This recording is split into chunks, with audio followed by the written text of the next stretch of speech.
ეს პადაუნგები არიან კარენების ტომის უძველესი და გამორჩეული ჯგუფი, რომელიც ჩრდილოეთ ტაილანდის მთებში, პატარა სოფლებში ცხოვრობენ.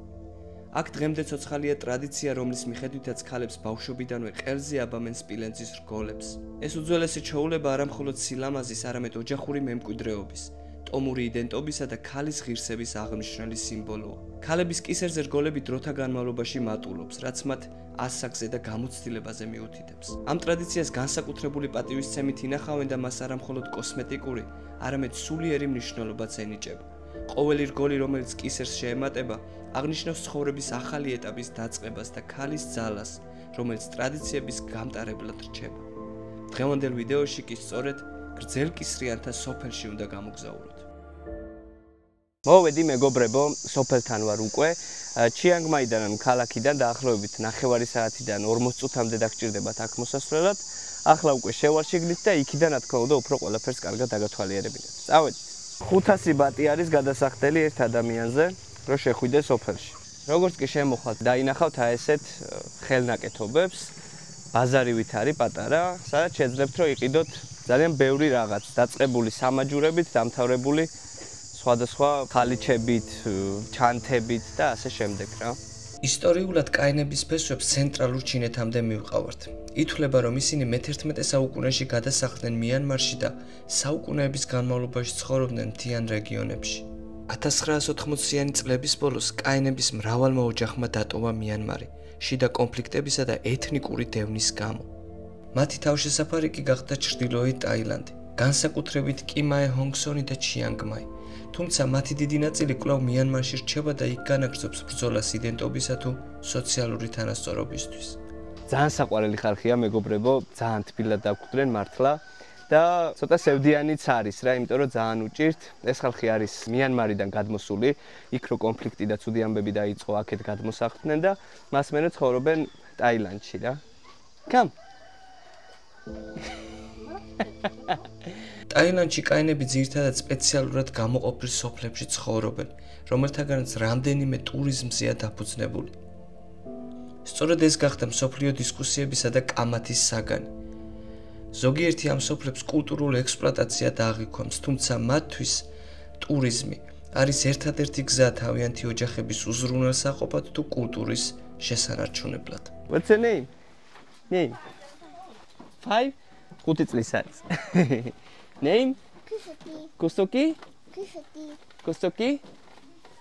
Your name? Muku? Muku. How old are you? 5, 6, 10? 10? 10 წლის არის ჩვენ. ინგლისური არავინ არ იცის, საერთოდ. ვერც გიდი ვერ ვნახეთ აქაური რომ ცოტა დაგხმარებოდა, მაგრამ რასაც ვახერხებთ ეგ არის რომ ან ჟესტიკულაციით, ან Google Translate-ით თარგმნით რაღაცებს რა. ვათვალიერებ სოფელს, დავსეირნობ გარშემო, ძირითადად სოფელი და პლუს ბაზარია რა. ანუ ყველას გამოტანილი აქვს თავისი ხელნაკეთი ნივთები, სხვადასხვა შარფები, სხვადასხვა ტანსაცმელი და ამ ყველაფერს ყიდიან. საინტერესო გამოცდილებაა, ძალიან ბევრმა დაწერა, ბევრმა თქვა, რომ ტურისტული ადგილია ისა და ეს, რაც თანხმები მართალია, მაგრამ იმის შესაგრძნობად, რისთვისაც მოვედი და იმის სანახავად, რაც მინდოდა რომ ენახა ძალიან დიდი ხნის წინ როცა აღმოვაჩინე იქიდან მოყოლებული. რავი, კმაყოფილი ვარ. ცუდი არ არის, ადგილობრივებს გამოვესაუბრე, რაც შევძელი და კმაყოფილი ვარ რა, საბოლოო ჯამში მართლა გირჩევთ აქ მოსვლას, იმიტომ რომ საინტერესო გამოცდილება იქნება თქვენთვისაც. ტაილანდში მოგზაურობის მხარდამჭერი არის Good Travel-ი, რისთვისაც ძალიან დიდი მადლობა მათ. ვაგრძელებთ მეგობრებო აქაურობის დათვალიერებას, სამოვედით ცოტა ზემოთ, რო გვენახა როგორ ცხოვრობენ, საცხოვრობენ და ეს არის მათი სახლები, ხისგან ნაგები სახლები, რომელშიც ცხოვრობენ სიმართლე რო გითხრათ, ძალიან შეჭირვებულად რა. აი აქვე თქვენც ხედავთ ალბათ როგორ გამოიყურება მათი სახლები. და როგორ პირობებში უწევთ ცხოვრებთ.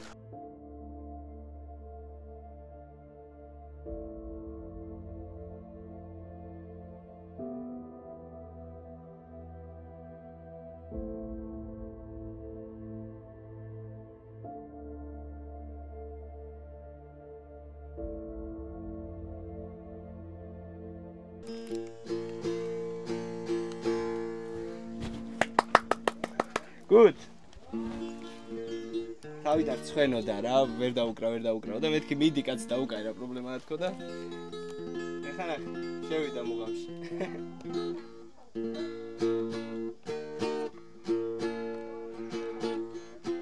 ძალიან საყვარელი ხალხი, ზოგადად აი ტაილანდში ჩამოდით, სკავს ხალხს დააკვირდით და თვალებში ჩახედით. აი ოდნავ ამგრეული თვალები რო აქვთ.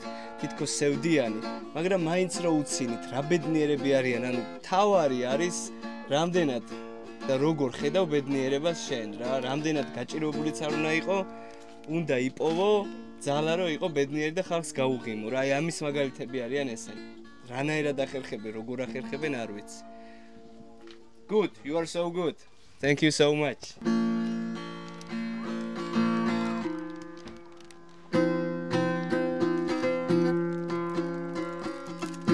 Brian May, მეგობრებო, მე ვარ Brian.